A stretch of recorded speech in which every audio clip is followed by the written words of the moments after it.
Hello, everyone. I'm Fernando from Ignite Global.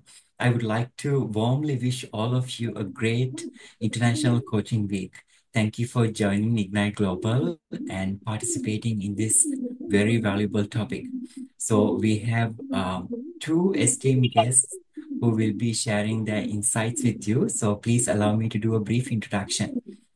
Lux Hettiadra is a parenting and child development specialist with over 15 years of experience and the creator of ICF first ever accredited comprehensive child adolescent development and parenting coach educational specialization.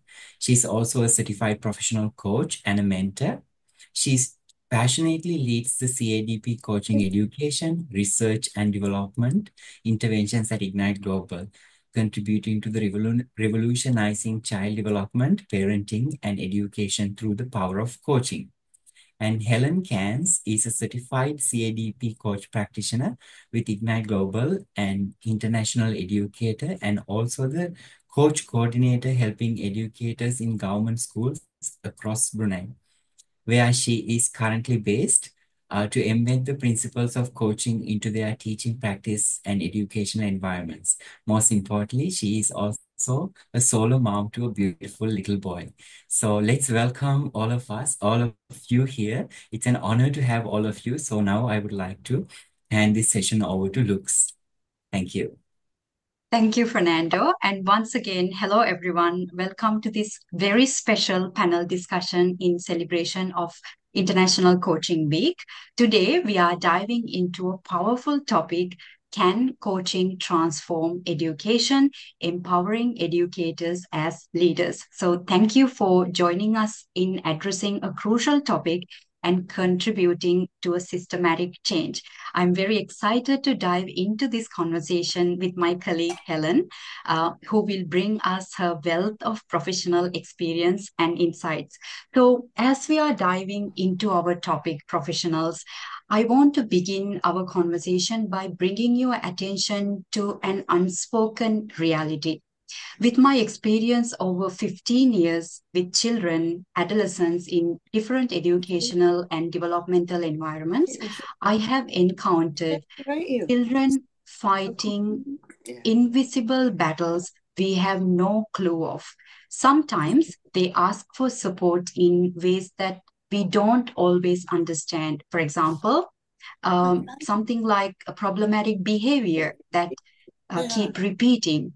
Now, having said that, Okay. do you know that the Shaping Us campaign, led by the Princess of Wales, was launched as the Royal Foundation Centre for Early Childhood released new Because I data have so on. many ideas, but I can have May I some invite Sorry. all of you to keep your I was saying microphones Robin got muted to have an offered to do uninterrupted a job conversation? in lecturing or something Thank like you. that. Lux, But sorry, it can only you comes give because me she the promotes co-host, right? I will that. try to balance the session and mute everyone.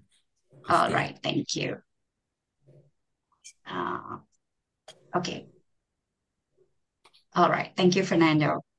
So I Thank was you. just saying, professionals, that Shaping Us campaign, led by the Princess of Wales, was launched as the Royal Foundation Centre for Early Childhood released new data on the public understanding of child development, which shows around 1 in 3, which is 36% adults report knowing just a little bit or nothing about how children develop in their especially early childhood. Now, this involves, of course, parents and educators as well. So, this is quite alarming, right? Now, focusing on growth as professional coaches in a reflective practice. For a second, imagine a world where every child has access to a professional coach. Now, as a professional coach, you yourself, you understand the transformative power of coaching. You have firsthand experience that. And with that, the good news is that we don't need to wait for years for this systematic change that we are envisioning. Imagine, just imagine the impact if every educator were equipped with coaching skills, creating a culture of support and guidance within school systems. would you agree that we could see profound, life-changing results as short as within just a year? And this is how powerful coaching is on the developing brain. So we are very excited to bring this conversation forward. And this brings us to today's discussion, how coaching can transform education by empowering educators as leaders. So, Helen, over to you. Take the floor and please introduce yourself and share your journey with us. Okay, good evening, everyone, or good morning, depending on where you are. So thanks for the introduction, Luke. I'm Helen. I'm a teacher with now almost 20 years experience, and I've been working internationally for over 10 years of my career. I've worked in Falklands Islands, France, Oman, and now I'm based in Brunei. And I've just finished my CADP practitioners course with Leeds. And I work as coaching coordinator for the teaching project that I'm a part of. So I support teachers in other schools across Brunei with coaching. And like Luke said, most importantly, the other thing that's led me to this coaching and parenting development journey is in 2020, at the beginning of the COVID pandemic, I became a mum. I'm a solo mum by choice, which means I became a parent through donor insemination. So yeah, that's been my journey. I wasn't expecting it to happen in the middle of a global pandemic, but it's taught me a lot, more than the 20 years of teaching experience. That's the thing that's really taught me about child development and taught me to really listen to children. Thank you, Helen, for sharing that story. I truly feel so honored to know little Arlo. Even before he was born, we had this conversation years ago, and I truly feel so privileged to have known him for so long and to witness this journey with you. So, as you're sharing your personal insights, especially that you tap into COVID as we move forward, practitioners, all of you, I invite all of us to take a step back and look at the bigger picture of what we are discussing. The ecosystem in which a child grows, learns, and develops. Now, when you come to think about it, no child's development happens in isolation. This is something that I don't have to tell you. They are influenced by multiple layers of system, their family, schools, community, and broader societal structures. Now, those who have studied developmental psychology, family systems, what I'm talking about, you're probably familiar. And if you're not, but you're operating in child development spectrum, I invite you to look deep into some of these concepts that will be shared in this conversation, because they will be valuable to your practice. Now, bringing this perspective to our conversation, this is well explained in Bronfenbrenner's ecological systems theory, where each layer interacts and impacts a child's development in profound ways, which we discuss in our CADP Coach Specialization thoroughly. Now, let's bring this concept into the present context. How is it related to our topic? Now, if we go back just 5 years, the COVID-19 pandemic hit us really badly. You all remember that, right? And in many ways, COVID-19 was like a shock wave that disrupted every layer of a child's ecosystem, forcing education system worldwide, not just one country, worldwide, to pivot remote learning almost overnight. So educators, students, families were forced into a digital landscape without any adequate preparation, often at the expenses of their emotional and mental well-being. So as we continue to educate in this new generation in this transformed landscape. Helen, I would like to hear from you.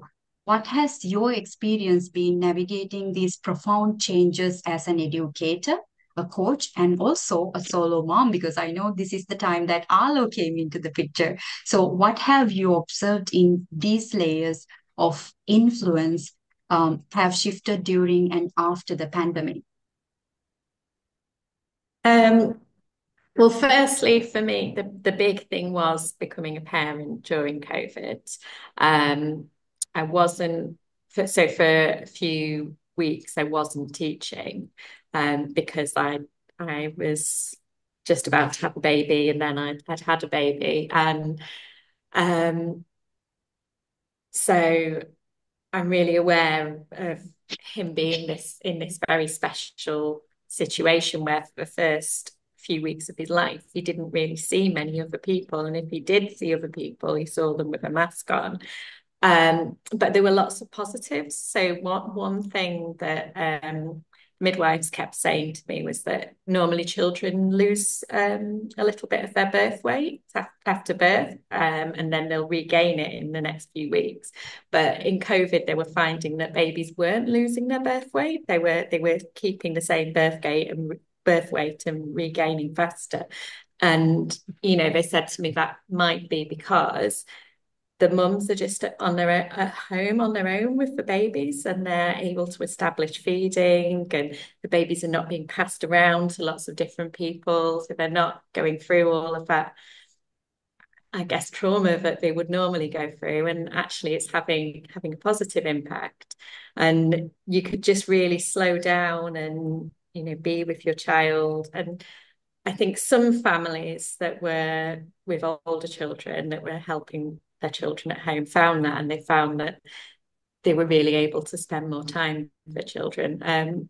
But where it created a problem was, I think, it widened the gap even more between those that had a good support system at home, parents who were helping them to study, enabling them to join the online learning, and those who had parents who, for whatever reason, weren't really able to help. So the gaps would have become wider and wider, with some children spending a lot of time on education and some not able to spend any. And then you've also got children who were in family situations where maybe there was an unsafe situation, domestic violence, or these sorts of things, and they're at home not able to access their normal support systems at school. So I'm just looking at notes that I've written as well. I know that something that's been found is that the children, like my son, the children that were born during COVID, the children that I'm now teaching, are less likely to be school ready in some places. And I think, I feel like there's a lot of kind of blame put on parents, and without recognizing that they were going through, everybody was going through this global pandemic. There was no preparation for it because we didn't know it was going to happen. So a few months into the pandemic, they'd put in place services to help people. But at the time when I gave birth to Arlo, it really only just started. Nobody knew what was happening. So you had your baby, and then you had to go home on your own, and you weren't getting the support that you normally would get. So I think those parents missed out on quite a lot. And yeah, I think that's possibly what's had the knock-on effect to children not being ready for school. Yeah, thank you, Helen, for sharing those insights and experiences. And as much as there were positives where our parents were able to connect with their children and spend more family time together, we also remember this is the time a lot of underlying issues in family systems also came out to be. And I remember it was quite humorous at the time that when I spoke with parents and even educators, some of the parents said that I now have an increased respect for educators. I don't know how they do it. I never realized that my child is so challenging to educate. They won't sit in front of the computer, and there were a lot of challenges. And now, looking more seriously at this concern, to add to what you said, Helen, I have also witnessed that, experienced also how the increasing number in terms of suicidal rates, especially among youth after COVID-19. So these are concerns that are still uh, unfolding, and we need to be aware of. Right. So as we continue, I would like to talk about a reality now that especially we are diving deeper into the mental and emotional well-being of children and adolescents and educators, also our parents, that um, a reality that many of us encounter, but also we don't often address it openly. The areas where students struggle the most in the school environment. These are the moments when the system seems to fail the very children it's meant to protect and support. Now, I'm based in Bangkok, Thailand. Our company is based in Thailand. So I remember recent incidents that there was a situation in a school where a child brought a type of a weapon in with the intention of harming another peer in the school. And there was this other time that a child was exposed to inappropriate sexual content by a group of peers, and he endured it just to avoid being bullied.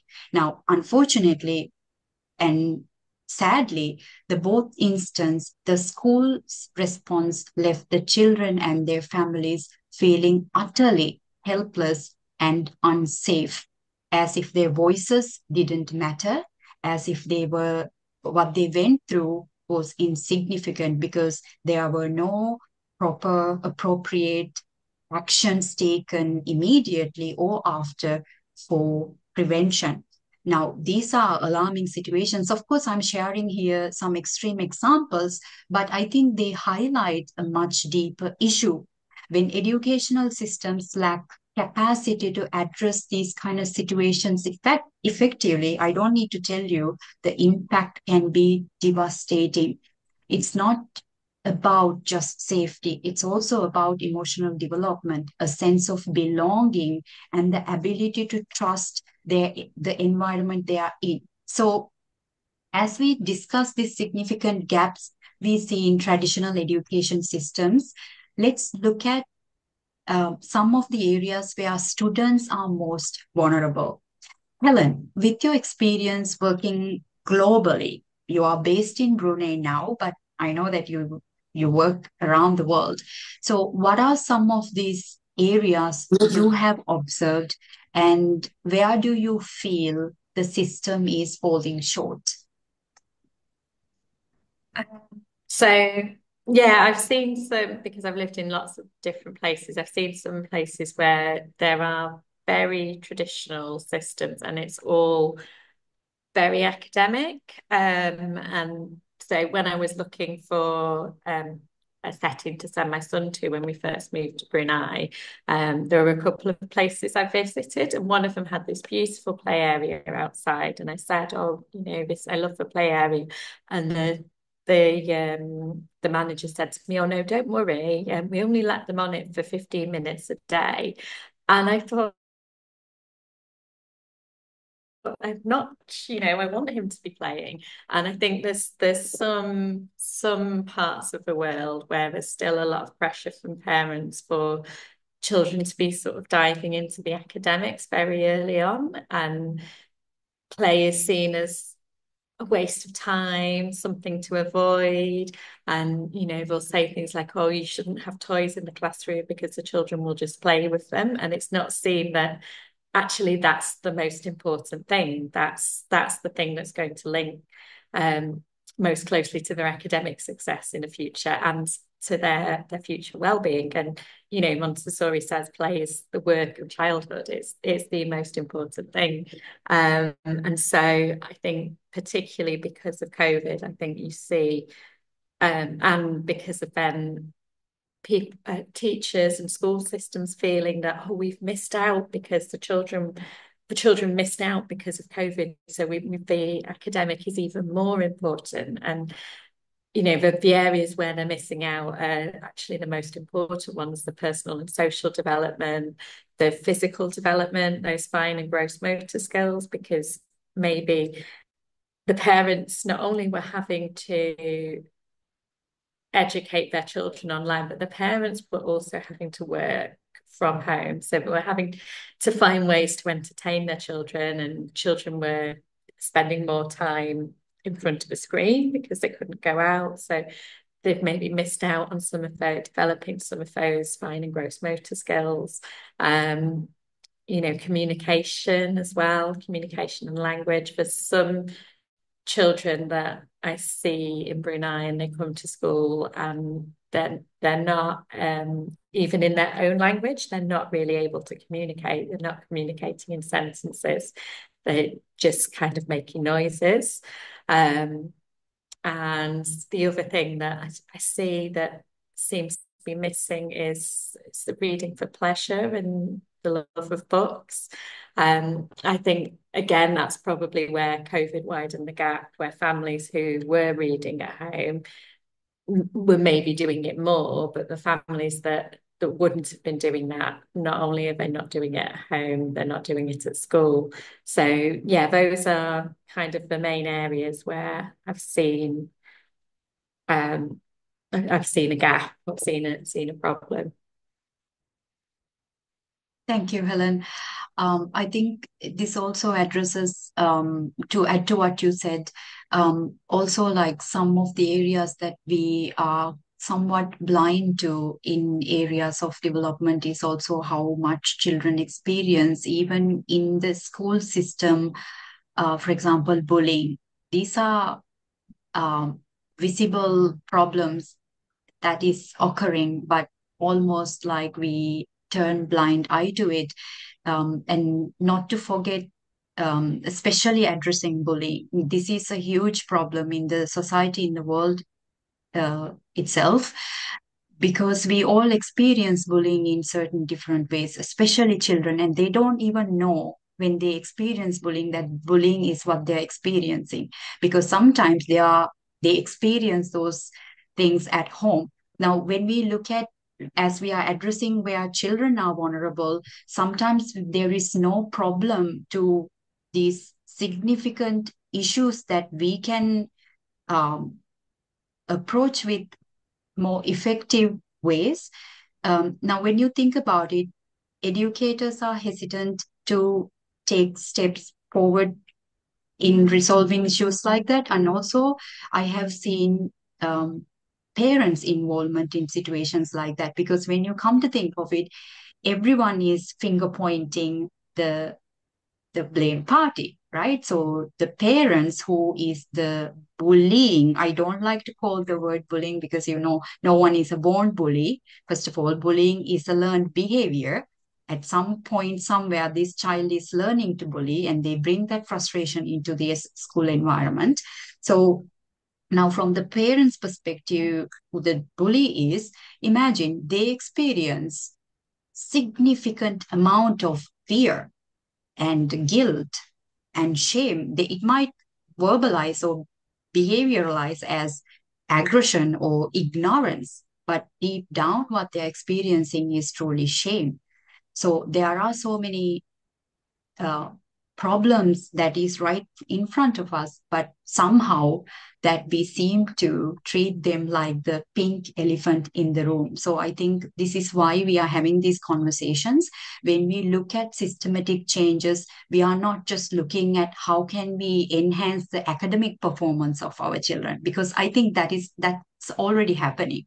There are a lot of interventions that's going on, how we can enhance that. But how about the aspects that's not being addressed? How can we as change makers in the world, how can we catalyze that growth? So thank you for sharing those insights, Helen. And I think now that we are addressing um, the developmental of children in school environments, uh, another gap that I actually see, which will connect to our next question, is the educator student connection.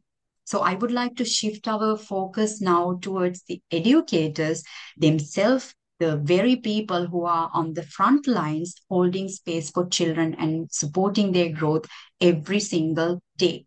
Right? Children spend a significant amount of time with the educators. So, something I hear time and again when working with educators is that they genuinely want to connect with their students to make a real difference. But they are also under immense pressure. If you're an educator, you know what I'm talking about. I used to be an active educator in the classroom, so I come from experience. We have lots of pressure to meet benchmarks, cover curricula, hit grade targets, and manage classrooms, and all that while navigating their own personal challenges. Now, here is what we forget: how we show up for our students also matters, because it's not a job. At the end of the day, education is not a job that we can simply do for a paycheck at the end of the month. Our interactions directly impact the brain development of children in our care. So, how we show up can shape their emotional well being, their self esteem, and even their sense of safety in the world. And to do that effectively, educators need to regulate their own emotional and mental well being first. Because when we are overwhelmed, exhausted, and stretched too thin, we are not going to be able to hold that space for our children. So, Helen, from your perspective, what are some of the unseen challenges and hidden emotional mental difficulties that educators encounter while trying to meet all these expectations and still show up fully for their students? Yeah, I think you know exactly what it's like because you've been an active educator, and a lot of teachers are suffering from very heavy workload. There's lots of expectations on them from parents, from the school administration, and then from their own personal life, their own children. So a lot of educators, myself included, feel this constant guilt that you're being pulled in one direction by your own child, your own family, and in another direction by the children you teach. And there's sometimes a lot of very negative feeling from the general public towards teachers. There definitely was during the COVID pandemic. There was a lot of negativity in the media about teachers. And yeah, like you say, one of the things that I found really helpful about the coaching qualification is that practice of grounding ourselves before a coaching session. And I think it's a good, helpful thing to do before a lesson, before being with children, to not be kind of just rushing and let me do one more thing before this class. Let me just send one more email or do one more job. Just taking that time beforehand to be calm, to be grounded. All of these other things I can go to the side for a minute, and now is the time to be with my students. Another thing is, I think, because of the number of children in a class, and because of maybe additional needs that are there, language difficulties, or not sharing a common language between the teacher and the students. I think teachers sometimes feel forced to use more traditional behavior techniques, things like rewards and consequences, and rather than really taking the time to connect with the children, and seeing them as whole people. And I think a lot of teachers end up compromising their own mental health in order to be there for the students, in order to do the job.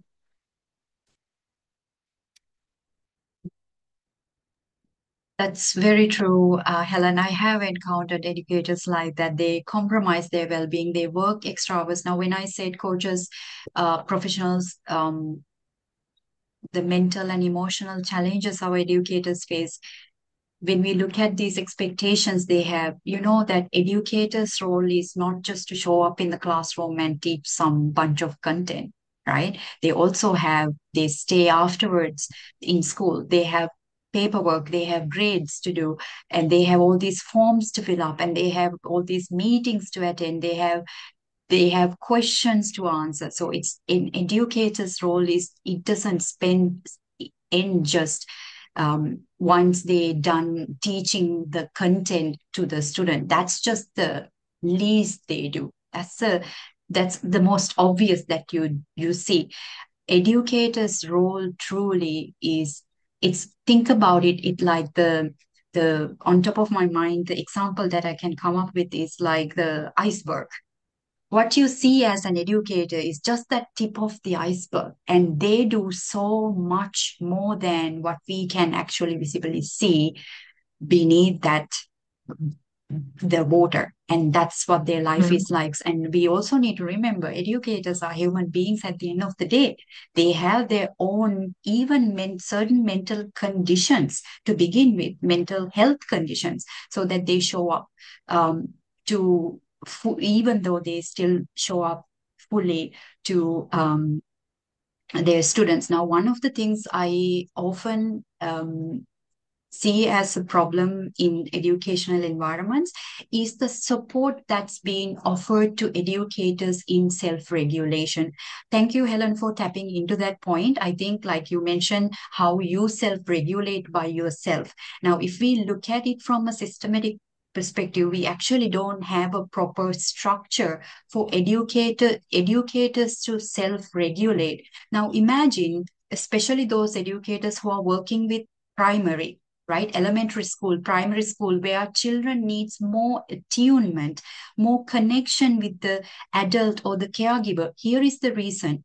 Sometimes children experience domestic abuse, family dysfunctional abuse, and trauma, and they are not so grand and loud, and it's someone throw you out of something. It's not like that. Sometimes this trauma that occur in family dysfunctional family dynamics are so subtle that we don't even see they are actually occurring. So educators are big. Let's say, for example, if a child is experiencing attachment trauma at home, relational trauma at home with their caregivers, the educator becomes their secondary attachment figure. So imagine, now I'm talking about especially younger children, but this is also exactly the same for adolescents as well. At the end of the day, they may look big, they may look like adults, but they still have a developing brain, right? So the educator in the classroom become the secondary attachment figure. Now imagine that as the educator, I also show up in the classroom dysregulated.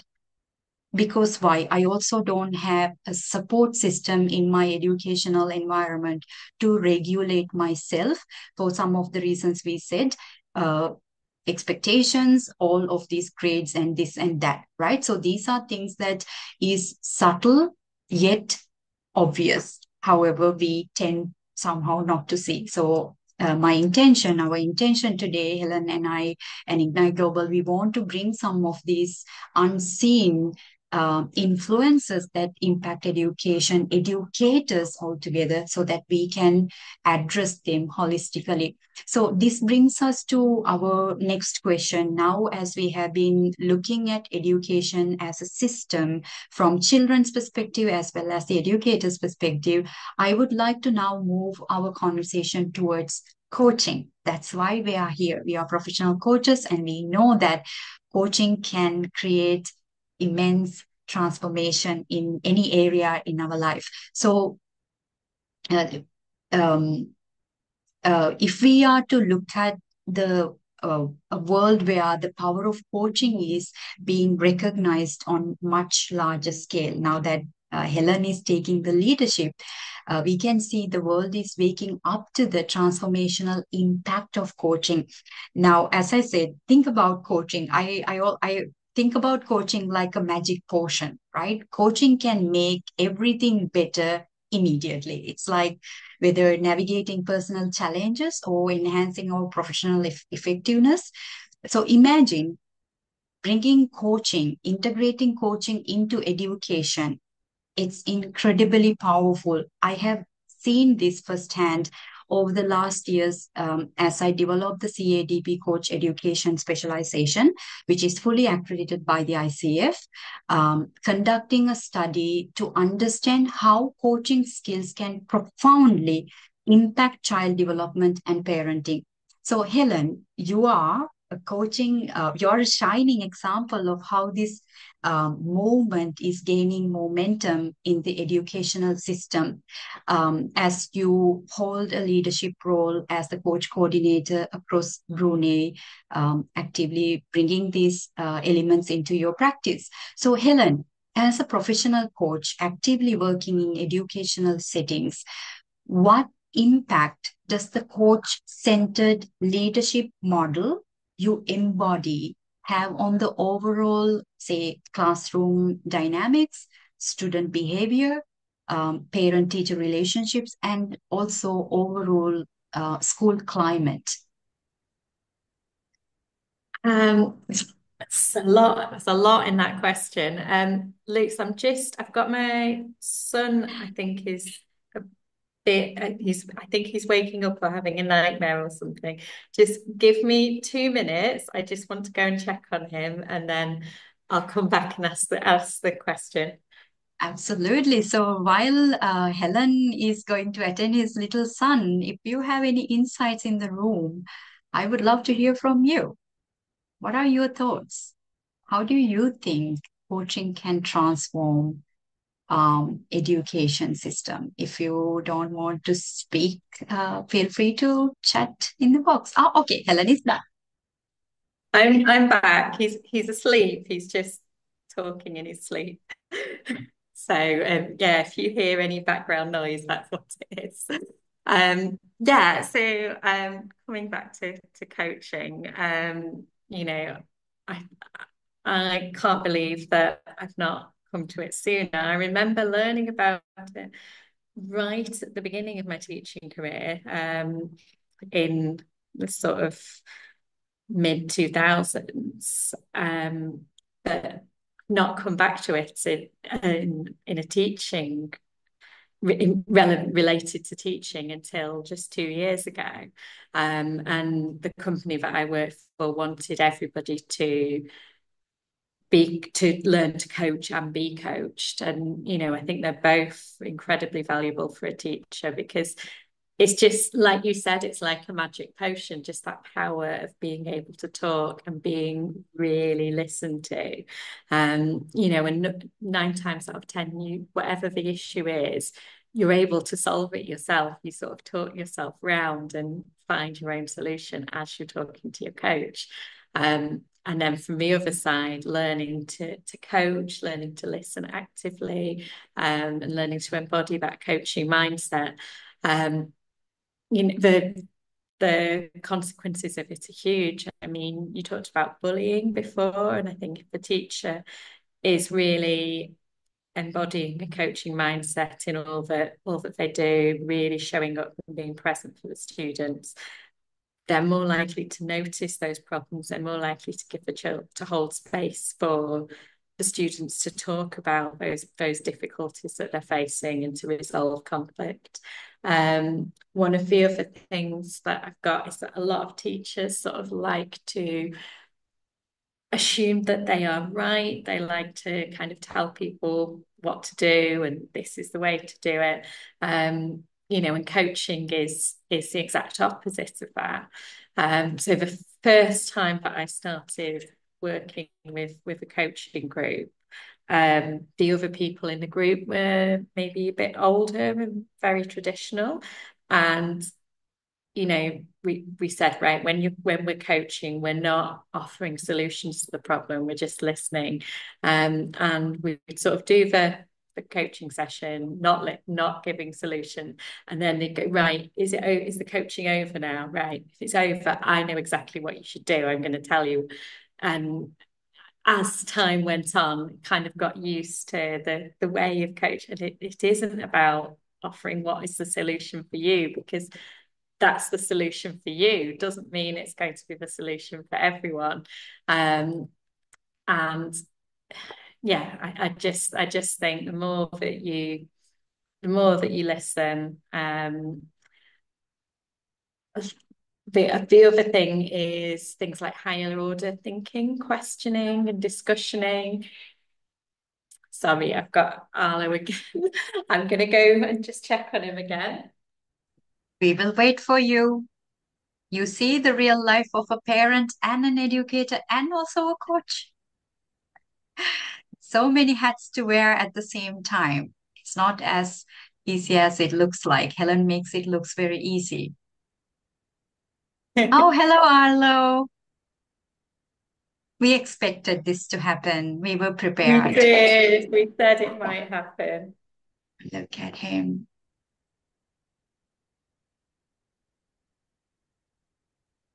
I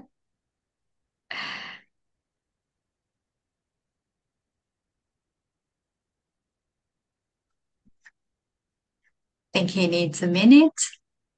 Let us be patient. Another thing that we've learned from coaching, the power of silence. Yeah. That is what I was actually just saying, was about when we're asking questions. You know, taking the time to listen. And Yeah.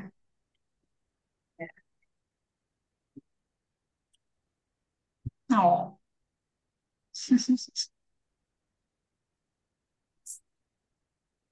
sorry, everyone. It's okay. So, as Arlo is settling in, is anyone else, do you have anything that you would like to add to what we are discussing, practitioners? One Patrick? thing I wonder about for education and coaching, as we look forward and we see this kind of AI wave coming in, it seems like there might start to be, potentially, nobody knows, less emphasis of the role of the teacher to be able to transfer knowledge. So that leaves a really interesting role. What AI cannot do so far is to work in connecting children and to connect with children, to work on that social aspect. So it becomes these skills that we learn as coaches seem to become more and more valuable, these people skills. So it's just, to me, really interesting right now when we look towards the future in education, that I do think the role of a coach and the understanding of child development will probably become more and more important. Thank you, Patrick. I think you are addressing a very important topic. We actually just discussed this topic today. I had a conversation with an educational administrator in a school administrator. She will be one of our part practitioners who would be going through this program, and it was her interview today. And as we had this discussion, this was one of the things that she mentioned. She said it's almost that she's from Gen Z, so she's very young, and she knows what she's talking about, the technology. And she was emphasizing on exactly what you said, that it's almost like, especially after the digitalization, enhancement of AI and everything, that more and more that teach educators are no needed for anymore for content delivery. It can already be done within different ways. So this also brings us to how the educator's role change. So Patrick, actually, thank you very much for bringing this into the conversation, because it provides a great flow for us for our next question.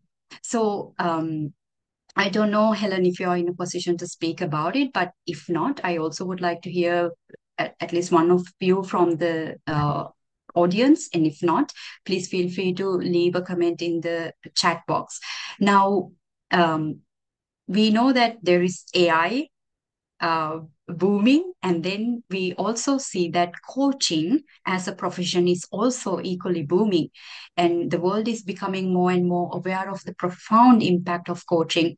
We are seeing a shift in what is expected even from educators. As a coach education provider, we receive a lot of inquiry from educational environments, schools around the world, that wanting to collaborate, wanting to give coaching skills to educators. It's almost like to us, we see that coaching skills are becoming the next crucial skill set, much like, for example, think about Google, right? Coaching is a standard managerial skill level in Google. So imagine the same expectations becoming the norm in educational sector as well. So Helen, if you are able to speak, someone who is deeply involved in implementing coaching, especially your leadership role as a coach coordinator, not just only in your school, but across school across Brunei. How do you envision the future of education when coaching becomes a fundamental part of teacher training and professional development?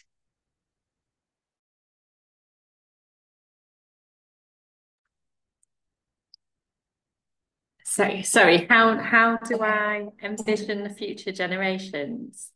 Yeah, I think of teachers, when I think coaching will become just a part of teacher training, for all teachers, because I think for them to coach each other and be coached, yeah, and I think it just means that they are going to be much more present for their students, much more able to be there for their students. And one of the things is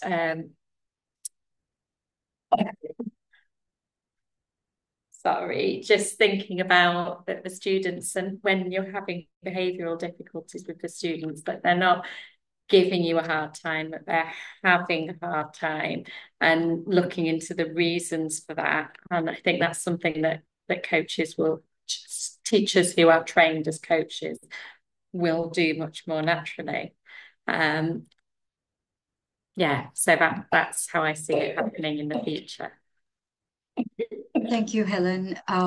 So it's almost like as the coaches embody coaching mindset and coaching culture is integrated into education, this means that it's integrated into child development automatically. So we are looking at cultivating emotional intelligence, emotional regulation in school environment as culture.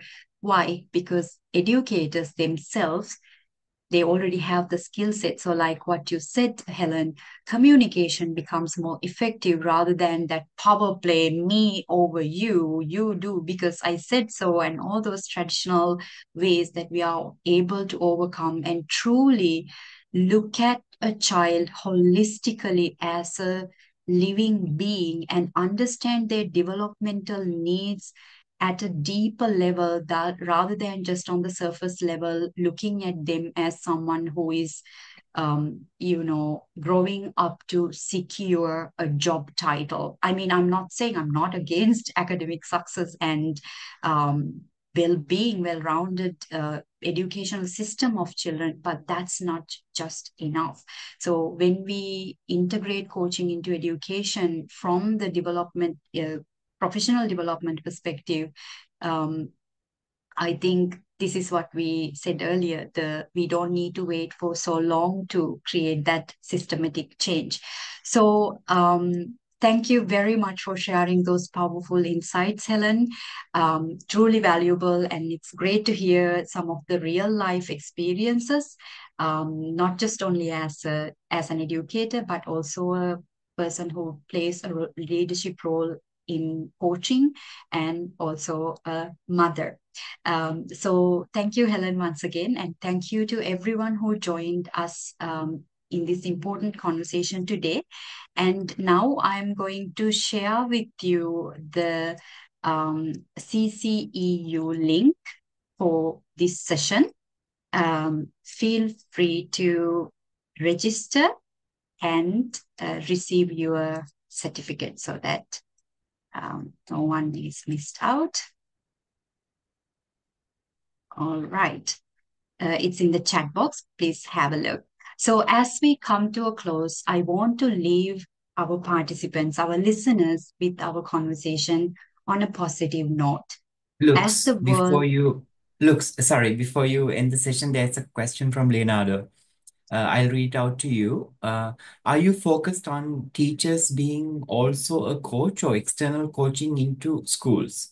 So it more how to teach as a coach or what a coach would give to a class of teenagers. Well, sorry, is this for me or Luke's? Helen, please go ahead. So for me, it's teachers being able to coach each other so that they can improve be more reflective about their teaching practice and improve their teaching practice. So what I'm doing is pairing teachers together so that they coach each other on an aspect of their own teaching practice. And it's actually being very child-led as well. It's looking at what the children need. So the teacher's looking at what the children need and what they need to do in order to be there for the children. What a coach could give to a class of teenagers, I think it doesn't have to be teenagers. It could be children of any age. You know, a teacher having those coaching skills like active listening, like using silence as a tool, all of those skills can be used in a discussion with children of any age, even the very young ones. Thank you, Helen. And I want to add to that, and thank you for that question, Leonardo. So I, as Coach Education Specialization provider, I can address this in many few different ways, that how we see that this is being integrated into educational environment. So some part of our professionals who want to take our program, for example, specializing and having this credibility, are school leaders, like school directors. So our students some of them are school directors, school administrators, because they are in the leadership position. You know that as educator receiving coaching skills, they are able to make a classroom culture difference, but they are not able to make a systematic difference. They are not able to make that, they are not able to change policies. But this is why we receive the leadership roles. So they integrate coaching principles into education as a system. That's one way. And then we also receive a lot of interest educators themselves. The reason is because they say that we don't have the support from our education system or our professional development. We were not taught this skill set as an educator, but I see that this being highly valuable. So educators individually, they receive our training, coach education, individually to support their classroom support. And then we also see ICF professionals like you, or other authority bodies, or also coaches come from them. They receive coaching, they get the specialization in visioning to work in schools and in educational environments as external coaches. So Leonardo, as you said, whether it's teaching a coaching class or embodying coaching as a mindset in the environment, we can address this in many different ways. So I hope that I answer your question. If you need further clarifications, I'm happy to do that. So coaches, within professionals, given the limited time that we have, as I said, I would like to end this note with a positive intention. As the world moves forward, as we continue to explore the profound impact of coaching in education, let us remember that every child who walks into a classroom is more than a student. They are human beings with a world of potential, dreams, and untold stories, and also those educators who steps into this profound role in a classroom is more than just a teacher. They are a potential catalyst for transformation.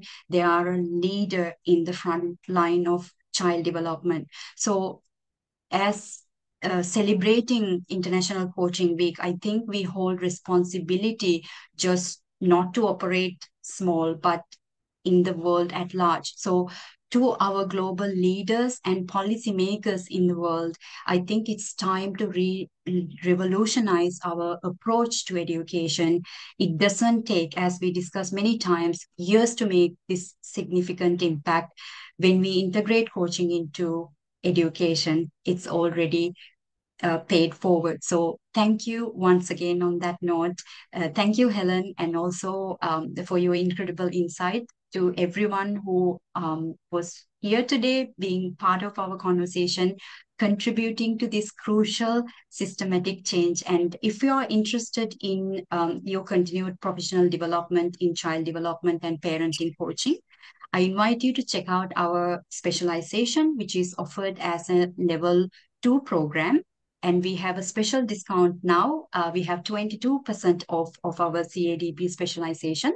Feel free to reach out if you have any questions. And wishing you a very happy International Coaching Week. I look forward to seeing you soon again. Until then, take care. Bye for now. Thank you. Bye.